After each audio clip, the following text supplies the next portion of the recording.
Hi there, Linda Goodall here. It's almost Christmas and I'm working on some holiday projects using some designs I just completed. This collection was designed for creativity so that you can easily customize the designs for your own style.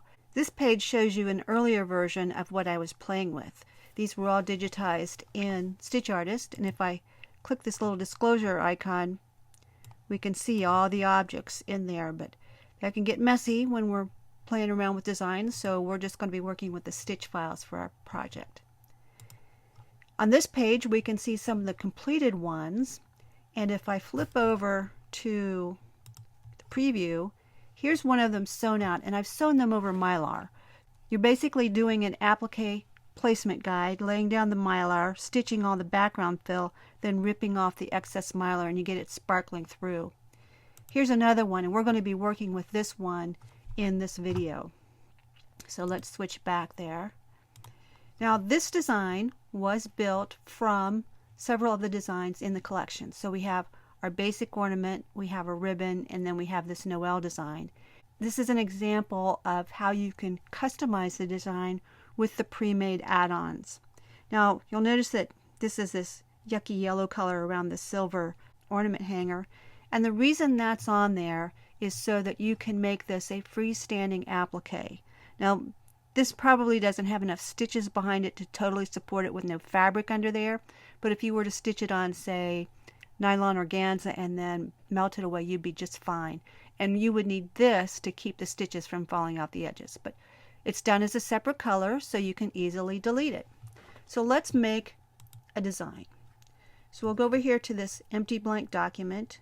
I'll click merge, and we'll go to the design collection, and I'm going to work with this one for now, and we'll just import that one. And I'll just zoom in on that one. This one was that one that I just showed you. Let's flip back over to that one so we can talk about it. This one, I have a red Mylar fill back here, and then I've torn away the Mylar underneath this so you don't see the red showing through that fabric. This is just a piece of fabric that I had in my stash that just happened to fit in there. So what you can do with this is you could feature a piece of fabric. It might be a piece of plain fabric that you put a monogram on. It might be a photo print, maybe of your child or grandchild, put in there, and then maybe put the name over the top and then the year down here. And so I'll show you how to do that in here. So we'll flip back and let's add a monogram.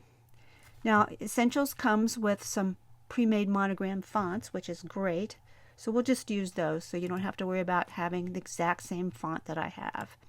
And actually you can make short words with the monogram font, and I'm just going to type in joy, and we'll type J-O-Y, and I'll click set, and let me enlarge that area a bit. And I have a lot of fonts on here, so I'm just going to type the M. I'll do MG to get down to the monograms, and I'm going to pick the rounded one. And look how nicely that fits in there. I'm going to enlarge it just a bit. I'm holding down the shift key so that it enlarges from the center. And you know, the color's kind of funky, but we'll deal with that another time. There is our monogram. So you could easily put a short name in there, or a monogram. Could be a single letter monogram, multi-letter monogram. This is a nice way to customize the design. You could also put another small design in there. Now it's going to have to be pretty small because this is for a 4x4 hoop, and that little circle in there is getting pretty tiny. So let's add on a bow. Let's give myself a little more space up here. We'll go back to merge, and I'll try this bow, see how I like that. Import that, move it up to the top, and I can also combine other designs from other collections. Let's try that. So I'm going to go to the Christmas Elements collection that I did a number of years ago, and I'm going to add in this little design, and we'll put that up there, and we'll rotate it. Kind of funny on just on one side, so I'll copy, paste, and mirror it. And let's copy that one and paste it. And We'll do a little rotation here too. These are pretty lightweight, so it's not going to cause a problem if they overlap too much. Now it is not going to look too good if they're on top of the ribbon, so we'll move the ribbon down, and I'll just right click on it and say move last. And now my ribbon is covering up those greenery things. Now this is not going to be a freestanding design because the ribbon and the greenery will not work freestanding, so I could get rid of this outline. And we'll just click on it. Now if you happen to sew it, it's not going to be a big deal. I would just sew it in the same color as whatever you make the cap. It will get a little bit dense going over this part of the design because you're going through 2 full layers, but it's not that bad. So we can tweak this up a little bit, and there we go. Our design is done. So let's save that one, and we'll just call it Joy. Now let's take the same design and we'll make a freestanding ornament out of it. So rather than to use this one because I took that little piece off, we'll create a new design. We'll import that design again. Go back to all that glitters. Import that. And let's zoom in a bit. Now I don't want this fill back here because I'm going to put a name over this, and all I have to do is find the fill, press the delete key, and now that's gone. So this design is a double applique. We have one that will go back here, and since I deleted that fill, I'm not going to use Mylar. I'm just going to use regular fabric, and I'm going to print an image that I'll treat as an applique and put in there. But I want to put a name over the top and a date down there. So let's see how to do that. This is pretty small, so you're going to have to pick a small font, and I'll just work with my name. You can see that's a pretty big font right there, and it's already 10 millimeters tall, so I'm going to need to pick something pretty short, and rather than look for a font, I'm just going to work with this one. So we'll make it smaller.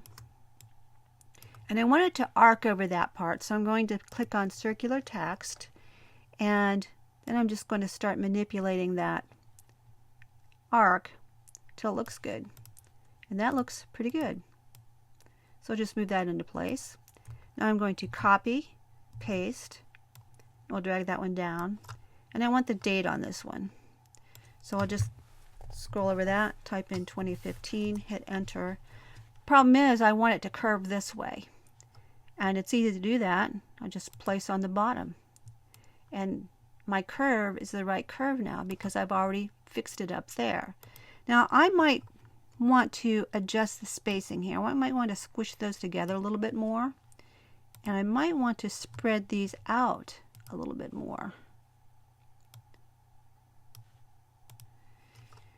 Now if I'm going to sew this as a freestanding applique, I could sew it on a water soluble, but I'm really concerned that this might up here might disintegrate. So I'll probably sew it on a layer of nylon organza, and then I'll just cut away the excess, melt off the excess, and just poke a hole through there, and it can be a freestanding ornament. Now if you want it to look pretty on both sides, you'll just do 2 of these and then glue them together or stitch them together. Probably glue them would be the fastest way, and that's how easy it is to do that. So I think you can see you could really spend a lot of time having fun here. Now let's suppose that I didn't want a picture in there. Maybe I want a little design. Let's see what I might have. I do have these old cactus punch designs from the advent calendar, and I don't know how this little snowflake might work. Let's try that. Import that. It's still a little big, but I can squish that down. I'm not going to be shrinking it too much, and I could put that in there. So this is going to be a pretty small design here in the center, and you can do that. Now suppose that you wanted this little circle on another design. Well, all you really have to do is take those parts, which would be these 3 parts, copy, and then we'll create a new design, and let's create a new, or bring in a new ornament. Oops, wrong folder. And we'll just pick this one and zoom up, paste, and there we can just put it right over that. Now, could we crop that out? Sure. There are ways in Embrilliance that you can get rid of background fills. We're not going to cover that in here, but if you look at how to set up an applique and get rid of the background fabric in some of the other videos online, you can easily see how to do that. Now, this collection has a number of designs with different background fills. I just had too much fun playing with the motif fills in Stitch Artist, and so that's why there are like 6 of them that have different fill backgrounds, so that they'll work with different densities of fabric. You could put this on a quilted fabric, or once again, you can use it with the Mylar. The choices are yours. Just have lots of fun with this. If you're like me, you'll probably spend more time playing around in the software than you will sewing. These sew up pretty fast. They're not all that high stitch count. In fact, if you look at this one, it's 5,000, which is pretty small for a design that almost completely fills a 4x4 hoop. And since most of the ornaments use this same round shape, they're easy to cut.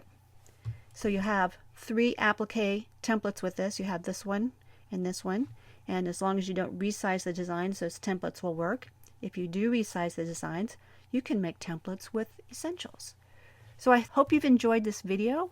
Please subscribe, and thank you for watching.